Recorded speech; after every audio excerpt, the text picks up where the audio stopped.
Bienvenue dans cette leçon passionnante du module 2. Vous savez maintenant générer des images avec l'IA et vous maîtrisez les types de logos ainsi que leurs critères d'utilisation. Vous avez créé un logo. Mais comment garantir qu'il sera utilisé correctement?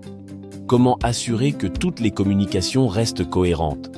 La réponse, la charte graphique. La charte graphique, c'est le mode d'emploi visuel de la marque. Toute personne qui crée du contenu, du designer au community manager, doit suivre ces règles. L'analogie, la charte graphique est comme les plans de construction d'un bâtiment. Sans plan, chaque ouvrier ferait ce qu'il veut et le bâtiment s'effondrerait. Le premier élément, c'est le logo. La charte définit toutes ces versions. Couleur pour l'usage standard, inversé pour les fonds foncés et même l'icône seule pour les petits espaces. Ensuite, la palette de couleurs. Elle inclut les couleurs principales et secondaires. Pour chaque couleur, vous devez fournir les codes HEX, RGB et CMJN. La charte couvre aussi la typographie, l'iconographie et le style photographique. Elle garantit que chaque image et chaque icône parlent la même langue. Il existe 3 formats. Mini pour les petites entreprises, standard pour les PME et complet pour les grandes organisations avec leur histoire et leur ton de voix. Un livrable professionnel ne se limite pas au PDF. Vous devez fournir un dossier complet avec les logos en SVG, PNG, les polices et les templates de réseaux sociaux. C'est cette organisation qui prouve votre professionnalisme en tant que Solutions Architect en IA. Prêt pour la suite? Découvrons la personnalité de marque. Les gens ne se connectent pas avec des logos. Ils se connectent avec des personnalités. Pensez à vos marques préférées. Vous les aimez pour ce qu'elles représentent. Carl Jung a identifié 12 archétypes universels que les marques utilisent pour définir leur personnalité. Chaque archétype résonne avec des besoins humains profonds. L'innocent prône la simplicité, l'explorateur l'aventure, le sage la connaissance et le héros le courage. Chaque profil dicte un ton de voix et des couleurs spécifiques. Le rebelle bouscule les codes, le magicien transforme la vision, l'ami mise sur l'appartenance et le bouffon sur l'humour et le plaisir spontané. Enfin, l'amoureux célèbre la beauté, le dirigeant le prestige, le créateur l'imagination et le protecteur le soin et l'empathie. Il est fascinant de voir comment ces archétypes s'appliquent au succès du continent africain. Regardons quelques exemples concrets.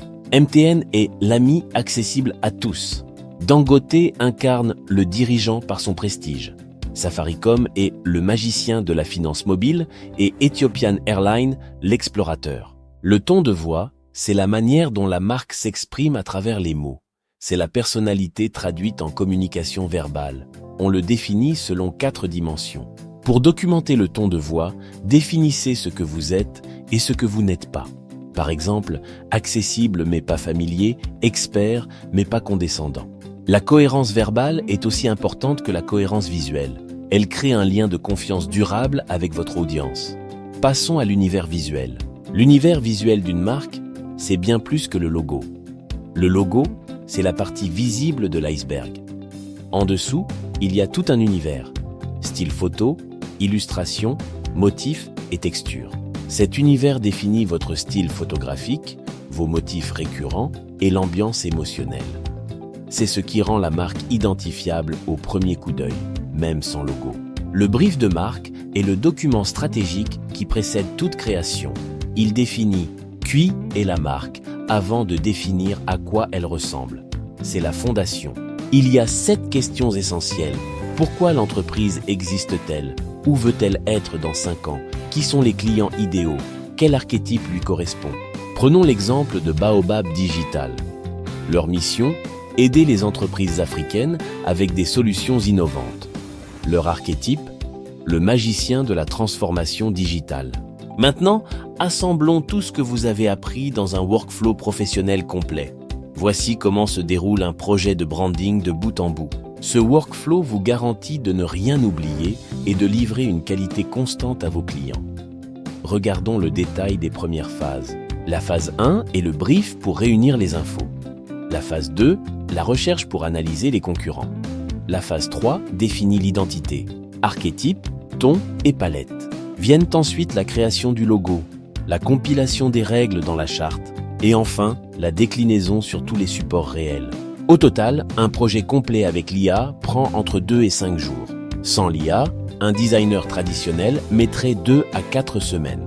C'est votre avantage compétitif. Ce gain de temps vous permet de gérer plus de projets tout en maintenant une rentabilité élevée par mission. Parlons justement de tarification. Un mini branding se facture entre 300 et 800 $.